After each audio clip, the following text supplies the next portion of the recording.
Сайн байцгаана уу? Энэ удаа үзэгчдийнхээ хүсэлтийн дагуу 2020 оноос эхлэн 3 бүлэг гарсан байгаа. Jujutsu Kaisen анимыг оруулахаар бэлтлээ. Бүх бүлгийг нь оруулах болохоор лайк, subscribe-а дараад хонхоо хасаагаа түлээж байгаарай.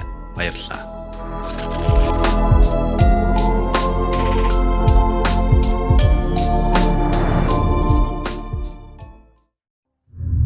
Yoshino гэх нөхөр кинотеатрт кино үзэж байх ба сургуулийнхан түүнийг дээрлэхдэг хэдэн нөхдүүд кинотеатрт шуугалдан түүний дургүйг хүргэнэ. Гэтэл Махито тэднийг хувирган алах ба Yoshino түүнийг нь харчихна.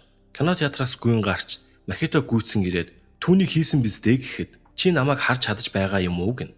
Гэтэл би ч гэсэн хийж чадах болов уу гин. Харин кинотеатр цагдаа эмнэлгийнхэн ирсэн байх ба Южи Нанами гэх нөхөртэй хамт ирсэн харагдана. Харин нэгэн цагдаа тэр хоёрыг түрүүлж орж шалгаж байгаад нь их л уурлана. Нанами энэ бол хараалын хүчний үлдэгдэл. Анхаарлаа төвлөрүүлээд хараг гэхэд Южи ч харж чадна. Манай хоёрч мөрийг нь дагаад араас нь явна. Гожо завгүй болсон учраас энэ удаагийн даалгаварт найдвартай хүнтэй явуулж байгаа нь Нанами Кенто байв. Тэднийг дагаж явж байтал дээвэр дээр хоёр хараал гарч ирэх ба тэд нэг нэгээр нь авахар болно. Нанами өөрийн ашигладаг техникийн талаар тайлбарлан хараалыг ганц авчилтаар дуусгаж чадна. Гожо түүнийг зогсныхан дараа хараалын хүч нь очиж байна. Тиймээс цохилт бүрэн давхар дайралт болж байгаа талаар хэлсэн байв. Юужиж бэлдэж байсан цохилтоо хийн хараалыг дуусгана. Харин түүнийг харсан Нанами тэр илүү хүчтэй болж 100% тулааны урлаг болон 100% хараал хэрэглэж сурвал гэж бодон Гожог яагаад түүнийг авч ирснийг нь ойлгоно. Гэтэл нэг хараал нь хөдөлж байх ба Нанами дуусгах гэснээ гарт нь цаг байгааг харан гайхан зогсно. Хоёр цогцыг зөөж авчирсан байх ба тэднийг өмнө нь хүн байсан театрт байгаа гурав шиг хараал ашиглан хувиргасан. Мөн Южид тэднийг хувиргах үед аль хэдийн үхсэн байсан ба чи тэднийг алсан юм биш гэдгийг хэлнэ. Нөгөө хил ам гаргаад байсан Jadogger Witch in Mongolia гэдэг аним дэлхийн гаралттай яг зэрэг гарч байгаа юм байна. Энэ аним дээр манай Монголын талаар их гардаг. Бас монгол сумаачид дуу оруулсан гэсэн. Хаанаас үзэх вэ гэвэл Univision-ы аним багцаас монгол дуу оруулалт болон хадмал орчуулга сонгож үзэх боломжтой юм байна шүү. Баярлалаа.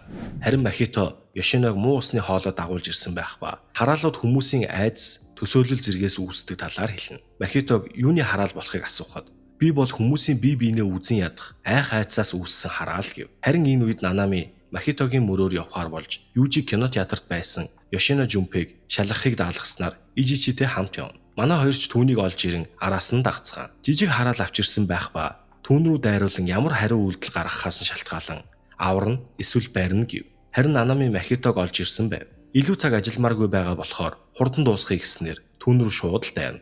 Тэд тултан Нанами дайралт хийн түүний нэг гарыг нь тасдахад би эдгэрч байгаа юм биш. Би сүнсний хэлбэрийг өөрчилдөг юм гэснээр нэгэн жижиг зүйл гаргаж ирэн зогсон өөрчлөлт гээд хэлбэрийг нь өөрчилнө.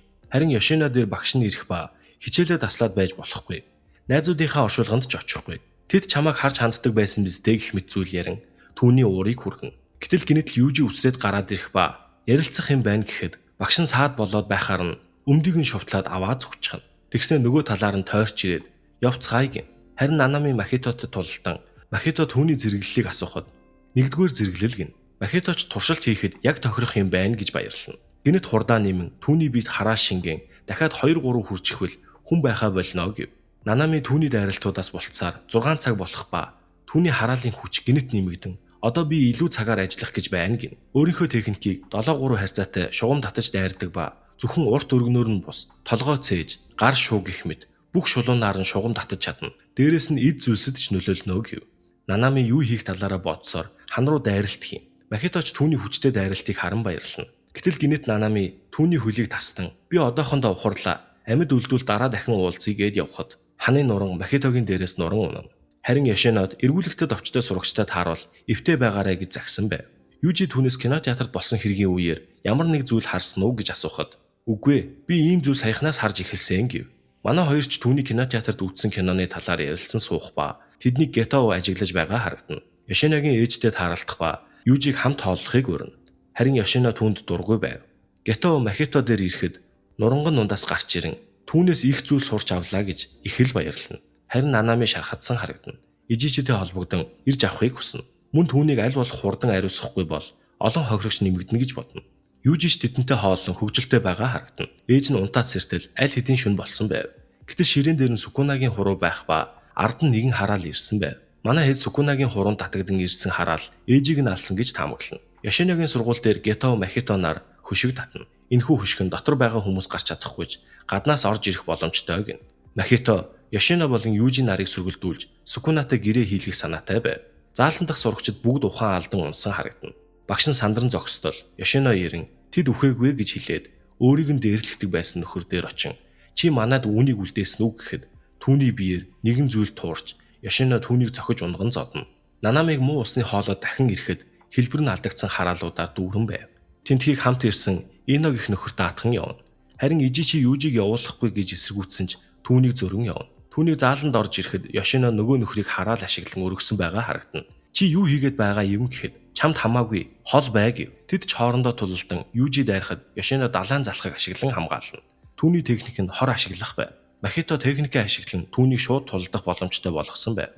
Yoshino эргээ түүн рүү дайрч наана унтаж бай гэд явах гэтэл Южи араас нь бариад авна. Үргэлжлүүлэн тулдаж түүнийг Шикигамитай хамт цохин цонхоор унгана. Араас нь бууж ирэн Гожогийн хэлсэн Шикигами хэрэглэгч рүү дайрах хэрэгтэй гэсний дагуу түүнийг цохин унгана. Южи түүнийг ятгах гэж оролцсон ч бүтлгүйтнэ. Yoshino түүн рүү дайрахад Южи хамгаалахгүй зогсож байгаад оногдно. Юу болсон талаар асуухад Yoshino болсон бүх зүйлийг тайлбарлан тэд яг ойлголцож байх үед Махито гарч ирэн түүн рүү дайран Yoshinoг техникээ ашиглан хуургана. Хувирсан Yoshino өөрийн ухаангүй түүн рүү дайрч эхэлнэ. Южи Сукунагаас юу ч байсан хий түүнд туслаач гэж гуйхад татгалзаж байна. Чи ч өрөвдөлтөй юмаа жаалаа гэд инээн. Махито болон Сукунагийн түүнийг шоолон инээж байгаад Южи галзууртлаа уурдлаж байв. Нэрээ тэд чинь хараа шүү дээ гэж бодно. Гэтэл удалгүй Yoshino газарт унахад Махито үхчихсэн үү гэж инээн. Гэтэл Южи түүнийг зохиод авна. Нөгөөх нь ийм зүйл надад нөлөөлөхгүй гэтэл хамраас нь цус гарч Махито тэр миний сүнсний хэлбэрийг хамт цохилоо гэж гайхна. Южи юу ч болсон цогсоор байх хэрэгтэй гэж бодоход харин Махито гарныхаа хэлбэрийг өөрчлөн гинж болгон түүн рүү дайрна. Дахин өөрчилж өрөн болгон түүн рүү буудна. Южи бултан сунсан гарын хэсгээс нь татхад түүний гарыг нэвт хатгана. Тэгсэн ч үргэлжлүүлэн татаж түүнийг шиднэ. Дахин дайрч гидсэнд нь зогсонч зөрүүлээд түүний гидсийг нэвт зоов. Чи намайг ялж чадахгүй. Сукунатай солигд гээд түүнд хүрэн зогсон өөрчлөлт гэтэл түүний дотор орж Сукунагийн урд гарч ирэн чи миний сүнсэнд хурч зүрхэлж байгаа юм уу? Хамтдаа түүнийг шоолж байснаа бодоод энэ удаа чамайг өршөөе. Хоёр дахь удаа гэж байхгүй шүү гэхэд Махито юу ч хэлж чадахгүй таг гацсан зогсон. Харин Южи түүний толгойг хид хид мөргөн нүүрлүүн өшгөлнө. Дахин жүцүү ашиглан дайрах гэхэд ард нь гарчсан зогсож байдаг. Түүн рүү дайрах гэхэд Нанами дундуур нь орж ирэн хамгаална. Нөхцөл байдлыг тайлбарлах гэхэд би хоёр хүн аварч чадсангүй гин. Мөн биедээ хідэн нүхтэй болсон ч зүгээр гэв. Махито дахин уулзнаа тэмдэглэж намайг тэрвэрмээр байна уу гэхэд Нанами хамраас нь цус гарсан байгааг анзаарна. Южигээс түүнийг анх зохиход хамраас нь цус гарсан. Мөн өөрт нь хүрсэн ч асуудалгүй байсан талаар мэдээлэл авна. Манай хоёр хамтдаа түүнтэй тулалдаж эхэлнэ. Махито биеийнхээ хэлбэрийг өөрчлөн тэдэн рүү дайрна. Тэд ч зөрүүлээд хоёр талаас нь дайрахад бие жижигрүүлэн бултаж амнаасаа хувирсан хүмүүс гаргаж ирэн Южи рүү дайруулна. Тэгснээр Нанамитэй нэгийн эсрэг нэг үлдэнэ. Махито тэр хүн алж чадахгүй гэж инээ. Харин хувирсан хүмүүс нь түүнээс алаад өгөөч гэж гуйна. Южи аль хэдийн тэднийг ариусган түүний дээрээс гарч ирэн Нанамиг суллахад хэлбэрээ өөрчлөх боломж өгөлгүй. Хоёр талаас нь ээлжлэн дайрсаар байв. Харин Махито тэгэхээр энэ үхэл байх нь тийм бол одоо хийж чадна гэснээр эзэмшлийн хүрээгээд хэлнэ. Харин Южи хүрээний гадна үлдээсэн байв. Түүний хүрээ асар олон гарнуудаас үүснэ. Гэтэл Южи гаднаас нь цогсоор байгаад хаглаад ороод ирнэ. Нанами дотроо хүчтэй байх тусам гаднаасаа тэсвэр муу байдгийг санана. Южи орж ирснээр Махитогийн дайралт түүнд хүрч Сукуна би чамд сануулсан гэд түүн рүү хурууга хөдлөхөд цээжнээс нь цус цацран гарна. Надад түүнээс бусд нь үхэх хамаагүй гэж бодно. Түүний хүрээж алга болоход Южи түүн рүү дайрах ба Махито үлдсэн бүх хүчээ ашиглан хэлбэрээ өөрчлөн маш том хэмжээтэй болно. Южи ч зогсолгүй давхар нударгаа ашиглан цохиход яг л шаар шиг хагарчхана. Гэтэл жижиг болсон хэлбэр нь муу усны хоолоогоор цогтно. Нанами энэ од мэдэгдэх хооронд Южи ухаан алдан унана. Махито Гето хоёр ганц нүдэт дээр ирнэ. Махито би чинь бараг зүгээр болчихжээ гэхэд чи ч гэсэн хэцүүцсэн биз дээ гин. Сукуна болон түүний савтаа үдсэн ч сайн болж өгсөнгүй. Бид Гетогийн төлөвлөгөөг дагах хэрэгтэй байх гэхэд ганц нүдэд бүх хурууг цуглуулж Сукунад санал болгоё. Энийг хийх явцад бид үгүй болсон ч хамаагүй гэснээр сургуульд байгаа 6 хуруунаас эхлэхээр болно. Гожо Нанами нарыг болсон зүйлийн талаар ярилцаж байх үед Южи орж ирэх ба хурдан явж бусадтайгаа уулзъя гэж баярлахад чи зүгээр л яваад очих гэж байгаа юм уу? Тэдэнд гинтийн бэлэг барьцгаая гэв. Харин нөгөө талд Кугисаки ганцаархнаа цүнх чимдаантай ирсэн байв.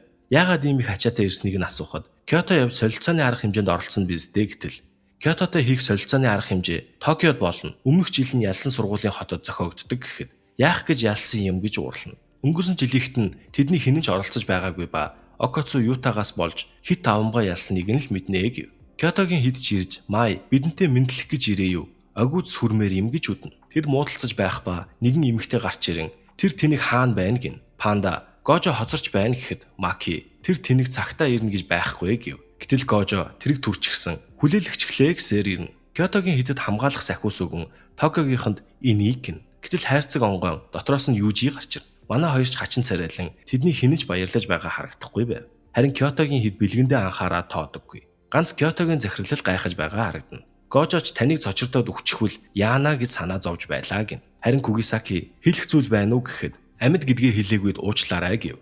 Солилцооны арга хэмжээ эхлэх ба эхний өдөр бүлгийн тулаан байв. Дөрөв нь 2 дугаар зэргийн хараалыг түрүүлж ариусгасан баг ялна. Мөн 3 дугаар зэргийн хараалууд байгаа ба орой болоход 2 дугаар зэргийн хараалыг ариусгаагүй бол хамгийн олон хараал ариусгасан баг ялна. Өрсөлдөгчөө алах болон хүнд гимтэж болохгүй гэдгийг тайлбарлан тэмцээн эхлэх хүртэл тарж болно гэв. Манай хэд ч Южиг шийтгэн жааз бариулан суулгана. Дээд ангийнхантайгаа танилцах ба Маки түүнээс хараалт зэвсгээ нэхэхэд айсандаа Гожо багшид байгаа гэд хэлчихнэ. Төлөлгөө хэвээрээ юу гэхэд Панда түүний юу хийж чадхаас шалтгаалнаа гэхэд Мегуми хараал ашиглахгүй бүгдтэй тулалдвал Южи ялах болно гэв. Нөгөө хэд нь ч гайхан харна.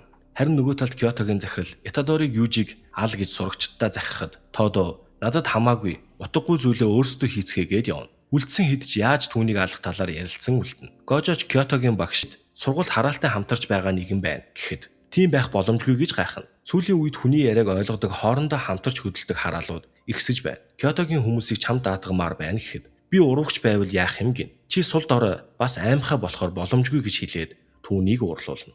Багш нар тэмцээн эхэлж байгааг мэдэгцснээр бүгд хөдөлж эхэлнэ. Манай хэдийн зам Тодо ганцаараа гарч ирэхэд Южи түүн рүү дайран бусдын цааш явцгаана. Тодоч хариуг нь барихаар зогсоход манай хүн үсрээд л яваад өгнө. Араас нь нэрэн нүүрэн дээр нь дивслэн дахин зохих гэтэл Южи унаад өгнө. Ингээд дуусчихсан уу гэд цааш явах гэтэл Южи босоод ирнэ. Тодоч түүнээс алдарт асуултаа асуухад том өгзөгтэй өндөр эмэгтэй гэхэд Тодо гайхан уйлж эхлэх ба бид дотны андууд юм шиг байна гэв. Южиж дөнгөж сая танилцсан биз дээ гин. Тэдний ойролцоо Кётогийнхэн ирсэн байх ба Май гинт түүний хажуунаас буудаж эхэлнэ. Зүгтах замд нь цэнхэр үст сүудэр ашиглан энгийн эзэмшлийн хүрээ гэснээр сэлмээ сугландаа ярихад манай хүн дээгүүр нь үсрээд л гарчихна. Миний дайралтаас ямар ч шарахгүй бултаж чадлаа гэж гайхна. Аль хэдийн бүгд түүнийг бүсэлсэн байх ба тэд намайг алах нь гэтэл алга даших сонсогдсон. Кётогийн ахлагч Южи хоёрын байр солигдно. Тодо гарч ирэн саад боллоо гэж ууралснаар бүгд буцацгаана. Манай хоёрт зодолдон Южигийн хүч түүнд их л таалагдж байгаа харагдана. Гэтэл чиний цохилтны дараа ирж байгаа хараалын хүч бол чиний муу зуршил гин. Южич гайхан харна. Иймхэн зүйл сэтгэл чинь ханаж байгаа бол чи намайг ялж чадахгүй гэв. Южич уурлан түүн рүү дайрахад тэр надтай тулалдангаа сайжирч байна гэж баярлана. Түүнийг давхар нударгаа ашиглах гэхэд бэлэн болохоос нь өмнө тухаараа гарыг нь мөргөнө. Дундаж өцөө хэрэглэгчдийн эсрэг бол нөлөөлж магадгүй ч тусгай зэргийн эсрэг нөлөөлөхгүй гин. Южи би бүх хараалын хүчээ зөв цагт нь гаргах ёстой гэхэд зөв байна гэв. Тэд ч ярилцсан Южи хараалын хүчээ яаж хэрэглэх талаар ойлгоно. Харин нөгөө талд Мегуми шүүртэй охиныг шувуугаа ашиглан цахилгаанаар зохиолон газар тунгана. Панда Кугисаки хоёр шүүртэй охин дээр ирэхэд модон дундаас Микамаро Пандаг буудна. Пандач тоглосон юм гээд босч ирээд түүнийг зохиод унгана. Хоёулаа адилхан болохоор эвтээ тулалцгаая гэхэд нөгөөх нь нэг муу хүүхэлдэй байж гэж уурлана. Түүнийг удирдах байгаа хүн нь бие битүү ороосон асар олон хоолой залгасан өрөөнд сууж байгаа харагдана. Гарын хэлбэрээ өөрчлөн түүн рүү дайрна. Түүнээс ямар зэрэг гэдгийг нь асуухад хагас нэгдүгээр зэрэг гээд дахин түүн рүү гална. Пандач хараалын хүчээ гарган хамгаалж чадна. Панда бол Яга захирлын хараа шингэн хийсэн шилдэг бүтээл ба сэтгэл хөдлөлтөд төрсэн ганц хүүхэлдэй юм. Пандач ар араас нь ээлжинд арьсаар бүхсөөрөө цохиод унгана. Чи энэ хүүхэлдэйг алсаас удирдах байгаа бах. Тэгээд л хараалт цогцос гэхэд ууралсан биз дээ гэхэд Тэнгэрлэг гэрээ энэ бол өөрөө хүслийгээд хийчихдэг энгийн гэрээ биш. Төрөхөд минь хүчээр хийгдсэн. Би төрөлхийн баруун гар хоёр хөлгүй төрсөн. Дээрээс нь арьс минь маш эмзэг, сарны гэрэлтж түлэгддэг. Гэхдээ энэ бүхний оронд алсаас хараал ашиглах болон асар их хараалын хүч өгсөн. Тиймээс чам шиг хараалт цогцос юу ч болоогүй мэт явж байхыг харж төвчихгүйгээд амнаасаа их бүү гаргаж ирэн галлана. Кугисаки тэдний чигт харалдаа байсан учраас Панда дайралтыг өөр дээрээ хүлээн авна. Микамароч цааш явах гэхэд Панда амьд байх ба уурлан хувирсан харагдана. Микамаро дахин дайрахад түүний зэвсэг зүгээр л бутарч унан асар хол шидэгдэн ниснэ. Панда бусдыг бодвол 3 цөмтэй ба эхний дайралтад болон саяны их бууны дайралтуудад 2 цөмөө алдснаар сүүлийн горилла цөм нь л үлдсэн байв. Тэд ч нэлээд ширүүн тулалцаар эцэст нь Панда ялна. Харин нөгөө талд Маки илт илүүрхэн цэнхэр үст хэцүү байдалд орно. Түүнийг сүүдрийн эзэмшлээ хэрэглэх гэхэд түүнийг нь анзаарсан Маки жадаа дундуур нь хуглан түүн рүү шидснээр эзэмшлийг нь зогсоон түүн рүү дайрч сэлмийг нь булаан авна. Харин Кугисаки шүүртэй охины шүүрнээс авсан үсийг ашиглан сүрлэн хүүхэлтэйгээр шүүрийг нь унгана. Алхаараа зохиол үхэж магадгүй гэж бодон тоглоомон алхаар зохиж унгана. Дахиад нэг гээд дайртал түүнийг Май асар хол зайнаас онож буудсан байв. Маки чихрийгээ олоод ирнэ. Манай хэд Маки жужуцу хэрэглэж чаддгүйгээсээ болж гадуурхагдан овгоо орхисон учраас овгийнх нь түүнд саад болдог талаар ярилцсан. Овгийнх нь ихэр хүүхэд бол азгүйтлийн бэлэг тэмдэг гэж үзэн бүгд тэднийг гадуурхдаг байсан байв. Хоёр ихэр тулалтан Май өөрийн өдөрт ганц удаа л ашиглах боломжтой бүтээгч зүгээ ашиглан түн рүү буудан би яллаа гэж боттол Маки сумыг нь бариад авна. Ууралсан Май түн рүү дайрахад сэлвэнийхээ араар хүзүүнд нь цохин унгана. Түүнээс яагаад овгоо орхиж явсныг нь асуухад чи ч гэсэн жужуцу ахлах сургуульд ирсэн биз дээ гин. Май би жужуцу ашиглагч болохыг хүсээгүй. Чи хичээсэн болохоор л би хичээх ёстой болсон. Энэ бүхэн чиний буруу. Яагаад намайг үлдээсэн юм гэсээр байлна. Гэтэл Маки би тэнд үлдсэн бол өөрийгөө үзэн ядах байсан. Тэгээд л болоо гэд түүнээс уучлалт гуйна. Тэд багада их дотонд байсан ба Макигаас намайг хизээж битгий орхиорой гэж гуйж байсан байв. Харин энэ үед Мегуми Камогийн дайралтуудаас бултаж яваа харагдана. Түүний техник нь өөрийн цус болон цусанд нь хүрсэн зүйлсийг удирдах чадна гэж бодоход Камоч тэр сүүдэр ашиглан 10 төрлийн шикигами ашиглаж чадна гэж бодно. Камо тааз руу харан анхаарал нь сарних үед түүн рүү дайран зөхөн. Дахин түүн рүү дайрахад хурд хүчин тис өөр болчихлоо гэж бодно. Камоч цус удирдна гэдэг биеийн температур, судасны зохилт, цусны улаан эсвүүд гэх мэт бүгдийг нь чөлөөтэй ашиглах гин. Цэнхэр үсч сэлмээ алдчихсан яах учраа олохгүй байж байтал утсан дуурах ба Микамаро байв. Байна уу? Хинт чирэгцээгүй Мива байна гэхэд утасны цаанаас Инумаки унт гэв. Түүнийг цааш явах гэтэл маш их хараалын хүч мэдрэгдэнэ. Харин Гакуганжи захирал тэмцээн эхлэхээс өмнө талбайд 1-р зэрэглэлийн хараал суллах талаараа өөрийн сургуулийн багийн ахлагчид хэлж түүнд хараалыг ашиглах зүйлийг өгнө. Тэрхүү шилтэй зүйлийг Южи чингээснээр хараал түүнийг онилох ба тоодоотой тулалдсанаар зүгээр өнгөрөхгүй. Тэр үед нь хараалыг сэрэн дайруулахаар төлөвлөсөн байв. Инумакич гайхан бэлдэн зогсдол нөгөө 1-р зэрэглэлийн хараалынхын толгой өнхрөн унана. Гэтэл модны араас Ханами гарч ирнэ. Нөгөө талд Махиточ нэг нөхөртэй хамт сургууль дээр ирсэн харагдана. Харин Мегуми мэлхийгээрээ сатааруулан авраг заан дуудан гарна. Заанч усны дайралтхийн Камо гадаг шидэгдэн гарна. Араас нь нүүийг дуудан түүнийг аянгаар зөхиулна. Камо нүүийг цусаар хүлэн би ялагдаж чадахгүй гэж дайртал цаана асар том мод гарч ирэн тэдэн рүү чиглэн ирнэ. Инумакич түүнээс зүгтэж байх ба тэднийг зүгт гэж орилно.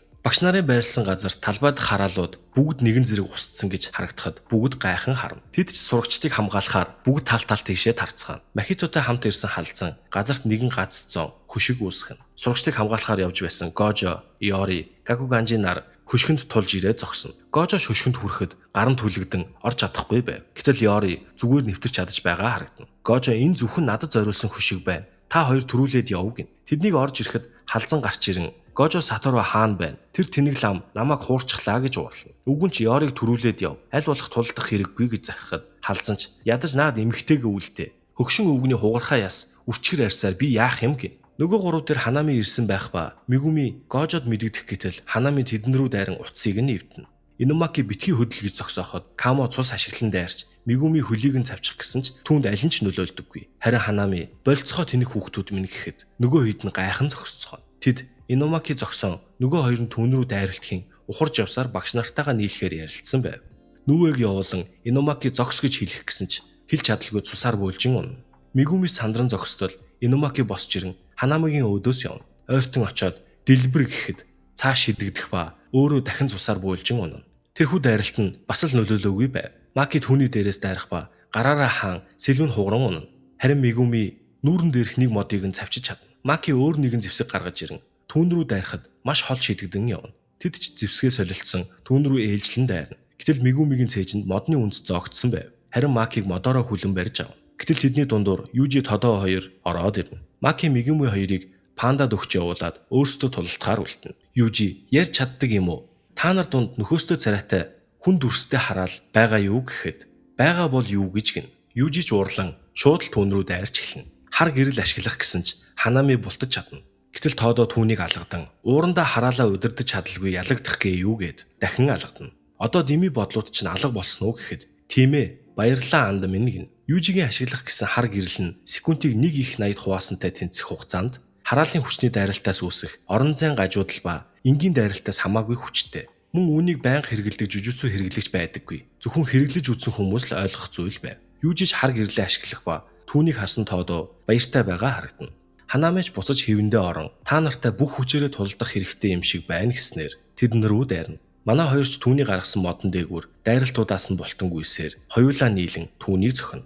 Дахин дайрах гэтэл ашиглаж байсан модоо алга болгон манай хоёр доош унана. Тоодоо ч одоо миний техникээ харуулах ээлж гэхэд Южи өмнө нь харуулаагүй юм уу гин. Тоодоо тайлбарлах цаг алга зүгээр л надад итэг гэв. Бид хамт байхад гарцаагүй ялна гэд дайрахад газраас үндэс гарч ирэн хөлийг нь орон бэлдсэн модны өргөс рүү түүнийг шиднэ. Южи ч түүн рүү явах гэтэл Ханами саатуулна. Тоодоо ч яг зоогдох үедээ алга дашин Ханамитай байраа солино. Түүний техник нь өрсөлдөгчтэйгээ байраа солих байв. Манай хоёр ч хоорондоо байраа солин хоёр талаас нь ээлжлэн нүдэж өгнө. Нанами хар гэрлийн талаар тайлбарлаж байсан ба хоёроос дээш дараалан хэрэглэх хэцүү. Би дээд тал нь 4 удаа хэрэглэж байсан гэж хэлснийг нь санана. Южиж хар гэрлээ ашиглан зохиж, араас нь өшөглөн дахин зохиход тоодоо 3 дарааллаа гэж харна. Тулаан улмал ширүүсч Ханами төрснөөсөө хойш анх удаа ингэж шархтаж байна гэд аврах том ургамал гаргаж ирнэ. Нахиагаар нь тэдэн рүү галлахад Южи Ханами хоёрын байрыг солин өөрөө хараал ашиглан хамгаалах гэж байгаад гинэт болоход тэр яаж анзаарчих вэ гэж гайхна. Тоодоо зөвхөн хүн хараалч биш.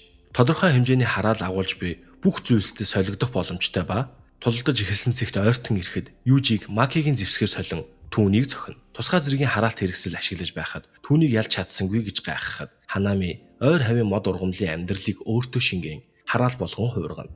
Түүний мөрөн дээрх цэцгнээс гэрэл цацран би энийг ашиглахыг хүсээгүй гин. Хүрээд хилэлт гэтэл хөшиг алга болж агаарт Гожо зогсож байгаа харагдана. Гожоч Южиг өмнөхөөсөө илүү хүчтэй болсон байгааг хараад тэд асуудалгүй юм шиг байна. Тийм бол гэд халзан дээр ирэн 4 мөчийг нь хуг мушгина. Харин өвгөнд үхүүлж болохгүй. Наатаха имчилгэн. Түүний дараа улаан болон цэнхэр техникийг хослуулан зүгтах гэж байсан Ханами руу маш холоос дайрна. Түүний дайралтын дараа газарт ангал үүссэн харагдана. Харин энэ хооронд Махито сургууль руу орон аль хэдийн төлөвлөгөөгөө биелүүлсэн харагдана. Шар толгойтой нөхөр газар доорх хонгилд би юу ч хийж чадсангүй гэд явж байтал ард нь Ханами тал биеэ алдсан байдалтай гарч ирээд унаад өгнө. Нөгөөх нь ч гинэт түүнийг гүйцэе гэсэн бодолтой ойртож байтал Махито гинэт гарч ирэн нэгэн хүн байж битгий давраад бай гэв. Шар толгойч амжилттай юу гэхэд асуудалгүй. Сургуульд байсан 6 хуруу дээрээс нь тусгай зэргийн хараагдсан 3 сав авсан гин. Харин тулааны дараа ам нээсэн үг гэхэд түүний ярьсан зүйлс ихэнх нь ойлгомжгүй бас хамааралгүй зүйлс их байсан гэв. Түүнээс олж мэдсэн зүйлс нь эр эмнэ мэдэгдэхгүй лам болон тайрмал цагаан үстэй хүүхэд байсан талаар л олж мэдсэн байв. Тэд тэнгээний хаалтаар орж чадсан Ханамигийн чадвар байж магадгүй гэж ярилцсан. Манай гурвч уулзсан ярилцаж байх ба гинэт тоодоо дундуур нь орж ирэн миний андын найзууд гэхэд Южиж харсан даруйдаа түүнээс зүгтэн. Цэнхэр үсч өөрийгөө хэрэгцээгүй гэж бодон тусгай зэргийн хараалын дайралт болж бүгд амь насаад эн чин тавьж тулдаж байх үед би унтаж байсан. Энэ үйлдэлээсээ ичиж байна гэж бодно. Өмнөх өдөр нь Гожо сурагчид дээр ирэн тэмцээнийг яах талаар асуухад үргэлжлүүлэхээр шийднэ. Ганцаарчлсан тулааны тохироог суглах уу гэхэд энэ жил ганцаарчлсан тулаан болохгүй гин. Жил бүр энэ хайрцагнаас ямар тэмцээн зохиогыг сугалт шийддэг гээд өгөхөд Южигийн суулсан цаасан дээр бейсбол гэснийг харсан хоёр захирал би ганцаарчлсан тулаан гэж хийсэн. Тэр тэнийг сольчихсон байна гэж орилсоор үлдэнэ. Бейсболын тэмцээний үеэр Яга захирал өвгөний бодлыг өөрчлөх гэж тэр хоёр Южигийн талаар ярилцсан. Хэсэгтээ түүнийг харахаар болно. Тэмцээнч дуусаж 30 дахь удаагийн солилцооны арга хэмжээний ялагчаар 2-0-ийн харьцаатайгаар Токиогийн сургууль тодорно. Манай хэдэд ижил байдалтай алагдсан 3 хүний талаар тайлбарлана. Тэдэнд ижил зүйл байсан нь бүгд автомат хаалга хаагдахгүй байна гэх дуудлага хийсэн гин. Тэд нэг дунд сургуульд хамт суралцаж байсныг олсон. Тиймээс тэднийг таних хүмүүстэй уулзнаа гэв. Тэдний уулзахаар ирсэн хүн нь яг ижил шалтгаанаар нас барсан байв. Тиймээс сурч байсан сургууль дээр нь ирнэ. Кугисакич хоёр нөхрийг зодож байцаая гэхэд нөгөө хоёр нь уурлан харснаа. Гинэтэл тантай уулзсандаа баяртай байна гэж мэдлэнэ. Манай хоёрч аавра гэж өөр юм аа гэж өнгөрөхөд Мигумиг таныг төгссөнөөс хойш хараагүй юм байна гин. Манай хоёрч чи энд юу хийчихсэн юм гэхэд нөгөө хоёр нөхөр тэр эндхийн танхаа болон бүлэглийнхнийг бүгдийг нь зодсон гин. Сургуулийн ажилтан гадны хүмүүс энд байж болохгүй гэд ирэхэд туслах ажилтан зөвшөөрөл авснаа үзүүлнэ. Ажилтнч Мигумиг таних байгаа харагдана. Тэд асуудал үүсгэдэг хүүхдүүд байсан ч дунд сургуулийн хүүхдийн хэрээс хэтрэхгүй гэхэд нөгөө хоёр нь Ясахочи гүүрний олстой өсрэлтийн биш үү гин. Мигумич тэр бол амиа хорлох цэг. Энэ хавьд алдартай сүнстэй газар гэв. Ажилтнч тэд ч гүүрнээс үсэрч байсан.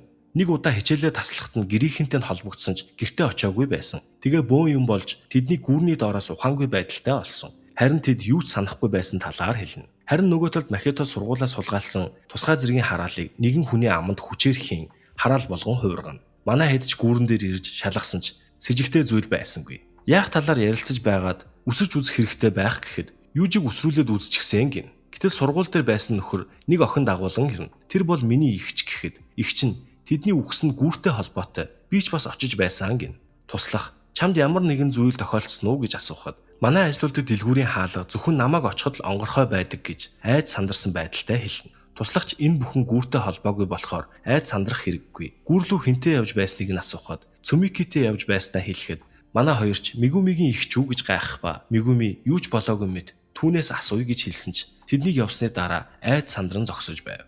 Мегуми Ижичитэй холбогдсон ихчийг нь хамгаалах хүн явуулж өгөөч гэж хүснэ. Ижичич хохирогчдын тоон нэмэгдэж байгаа учраас хитрхи аюултай даалгавар байна гэснээр тэднийг ухрахыг зөвлөнө. Харин Мегуми нөгөө хоёроос ихчийнхээ талаар нууслаад байгаа харагдана. Нөгөө хоёрыгоо төрүүлж явуулан өөрөө шүн гүүрний доор алхаж ирнэ. Гэтэл нөгөө хоёр нь ард нь гарч ирэн чи ч өөрийнхөө тухай их нууцлах юм аа гэв. Мегуми игч маань хэвтэрт байгаа учраас хараалт хизээ алуулахыг мэдэх боломжгүй.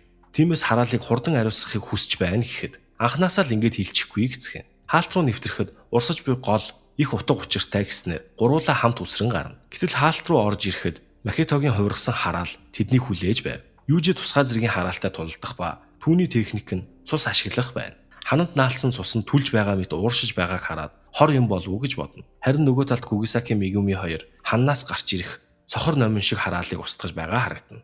Тэд ярилцсан зогсож байтал Кугисакиг нэг зүйл хан руу сороод оруулчихна. Гэтэл нөгөө хараалч ахаа гэсээр араас нь орчихно. Мегуми чи араас нь яв. Тэд хаалтнаас гарчихлаа гин. Мегуми араас нь устгасаар ингээд дууслаа гэж бодтол өөр нэгэн зүйл гараад ирнэ. Түүний дотроос өмнө нь тэдэнтэй таарч байсантай адилхан хараал гарч ирэх ба түүнээс хамаагүй илүү хүчтэй байж таарна. Гожо түнд чи бүх хүчээ ашигладаггүй. Ялахын тулд үхэх болон үхэж байсан ч хамаагүй ялах гэдэг тэс өөр. Тиймээс хичээ.